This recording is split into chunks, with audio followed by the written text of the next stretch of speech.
Sako Media, tunaangazia maisha, tunaandika kesho.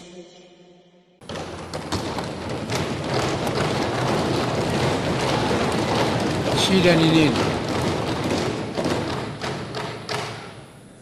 Kalifanyie kazi. Mheshimiwa, tuendelea. Wizara ya Maendeleo ya Jamii na Jinsia, Mheshimiwa Tarimba.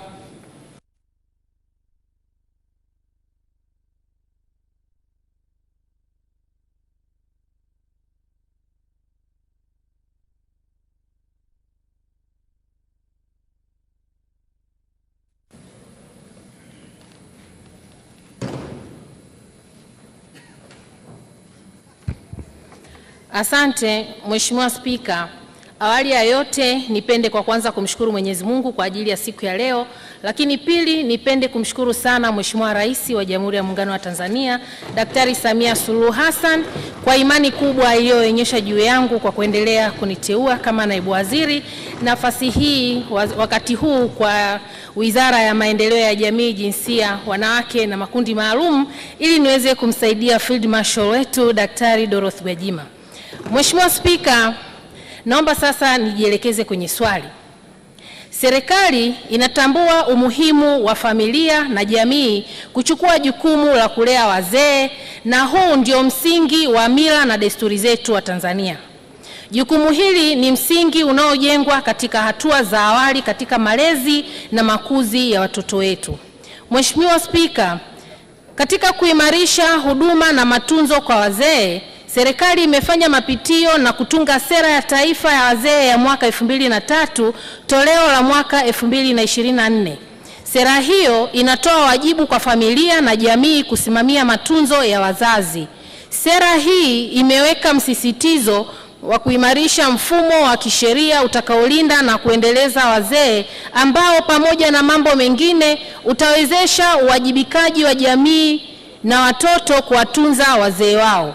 Kwa sasa serikali ipo kwenye hatua za kuwashirikisha wadau ili kutoa maoni juu ya umuhimu na masuala muhimu ya kuzingatiwa katika sheria hiyo.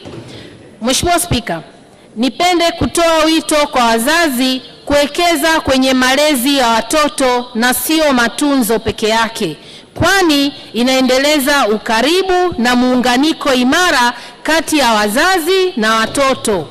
Mzazi anapobeba jukumu la malezi na matunzo kwa watoto wake kikamilifu, hujenga msingi imara kwa mtoto kumhudumia mzazi wake anapozeeka. Mheshimiwa Tarimba. Na Mheshimiwa Spika, nakushukuru kwa kunipa nafasi. Namshukuru Mheshimiwa Naibu Waziri kwa majibu yake. Nina wajibu wa kisheria wa kuwalea wazazi, kwa maana ya wazazi wasio na uwezo.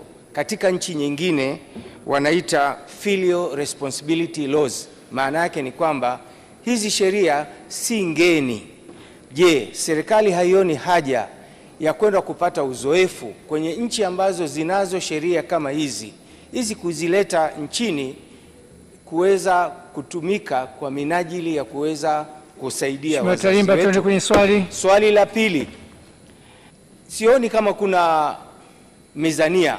Zipo sheria zinazolazimisha wazazi kulea watoto wao, lakini hakuna sheria zinazolazimisha watoto kuwalea wazazi.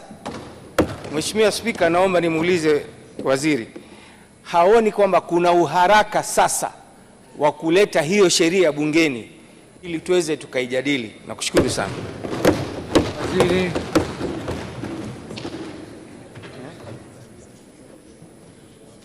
Asante Mheshimiwa Spika, nipende kumshukuru sana Mheshimiwa Tarimba Abbas kwa maswali mazuri ya kujenga. Kama nilivyoweza kujielekeza kwenye jibu langu la msingi, nianze kujibu hapa umuhimu wa kwenda kujifunza. Tuko tayari na tunafanya hivyo. Wizara yetu inatembea nchi mbalimbali kuendelea kujifunza, lakini vile vile hii sera ambayo tumeirekebisha mwaka 2024 tukizingatia ina majibu sahihi kwa nchi yetu na jamii kuona umuhimu wa vijana wetu kulea wazee wao wasiojiweza, lakini vile vile uharaka wa kuleta jambo hili bungeni. Tutaendelea kuona mchakato uliopo wa wadau kukusanya maoni, kuona namna njema ya kuhakikisha wazee hawa wanaendelea kupatiwa matunzo, lakini vile vile kwenye sera yetu tumeelekeza namna wazee hawa pia tunawashirikisha. Hivyo nipende tu kusema tutaendelea kukusanya maoni kwa wadau pamoja na bunge letu tukufu. Tutaendelea kuomba ushirikiano wenu kuhakikisha wazee wote wanapata kutunzwa, kwa sababu wao ni tunu, wamefanya mengi kwenye nchi hii, wanastahili heshima na matunzo salama. Kasako Media, tunaangazia maisha, tunaandika kesho.